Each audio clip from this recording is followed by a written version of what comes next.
We often search for meaning in grand places, drawn to the towering cities and legendary sites that fill the pages of history. But sometimes, the most powerful stories come from the smallest of cities, places that might be overlooked on a map, yet hold deep significance.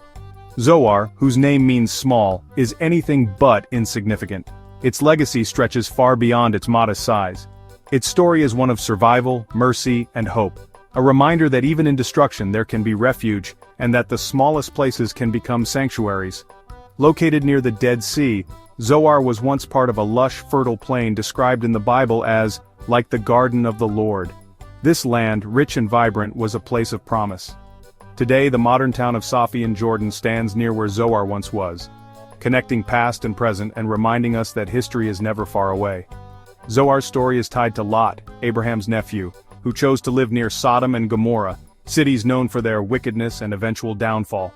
When judgment came, Lot and his family were given a chance to escape, leading them to Zoar, a place of last hope and desperate flight. Here, a desperate plea was made and mercy was granted. Zoar became a haven when all seemed lost. Zoar is more than a name on a map. It's a symbol of sanctuary, spared not for its greatness but for God's compassion and willingness to listen to a single voice.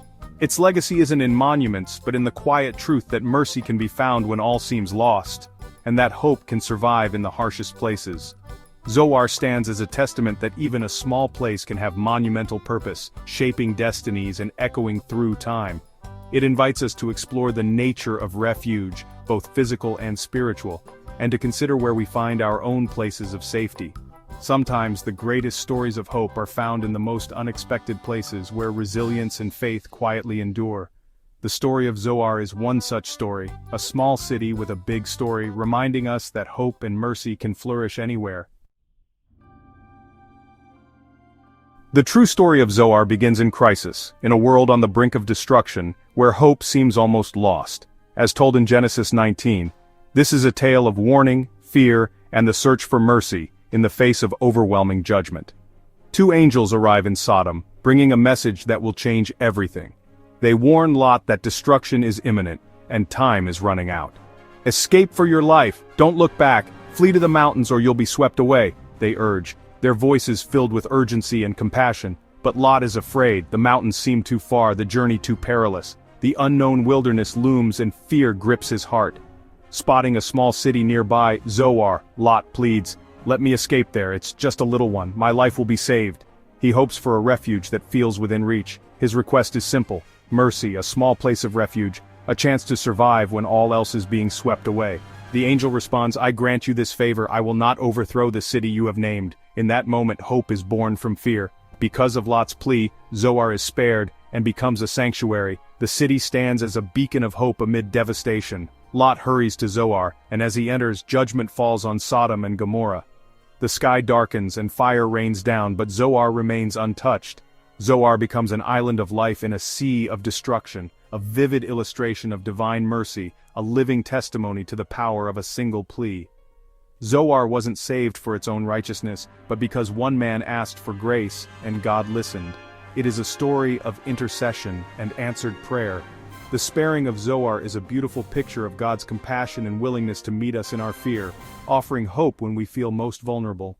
Even when we can't reach the mountains of safety, God can provide a small nearby city of refuge, a place we never expected. This story reminds us that God's mercy is not limited by our circumstances, nor by the size of our faith or the strength of our journey. Sometimes the smallest plea can change the course of history. Even a whisper for help can move the heart of God. Zoar's survival is a testament to the power of asking for help and the courage it takes to seek mercy when all seems lost. It's a reminder that God's grace can create sanctuaries in the most desperate moments, turning fear into hope and despair into deliverance. Lot's plea for mercy echoes through time, inviting us to seek refuge in God's compassion, no matter how small or humble our request. Zoar's story is not just about escape, but about the hope that comes from being heard, and the new beginnings that mercy can bring. In moments of crisis, a simple plea can open the door to salvation, transforming fear into a future. Zoar stands as proof that mercy is always within reach, waiting for us to ask. Even the smallest city can become a place of great deliverance, and even the simplest prayer can change the world. Lot found refuge in Zoar, a small city spared from the destruction that consumed Sodom and Gomorrah. He was saved by God's mercy, given a chance to start anew while devastation reigned all around him. One might expect him to feel secure, grateful for a second chance at life, and relieved to have escaped such a terrible fate. But the story takes a turn. Lot soon becomes afraid to stay in Zoar despite its safety. The Bible doesn't specify why, but perhaps the trauma of witnessing destruction, or the fear of further judgment, left him deeply unsettled and anxious. The safety of Zoar's walls couldn't calm the storm of fears within his heart, nor could they erase the memories of what he had lost. Overcome by anxiety and haunted by uncertainty, Lot leaves Zoar for the mountains he once dreaded. He and his daughters settle in a cave, abandoning the community God had spared for him, choosing isolation over the company of others. The cave becomes a symbol of isolation, a retreat from the world, from hope, and from the possibility of healing. Zoar could save Lot's body, but not his soul from fear and despair that lingered within. This teaches us that physical refuge is not always enough. True peace must be found within, through faith and trust. Lot's fear drove him from grace into isolation, where his story darkened and hope seemed to fade. We can be surrounded by mercy and still be captive to our own anxieties, unable to accept the safety offered to us. The lesson: seek a deeper refuge, rooted in trust, not just in location or circumstance. Lot's journey challenges us to find lasting safety and faith, not just in walls or places that seem secure. Zoar's story is a reminder that real refuge is more than a place. It's a state of heart, a peace that endures even when circumstances change.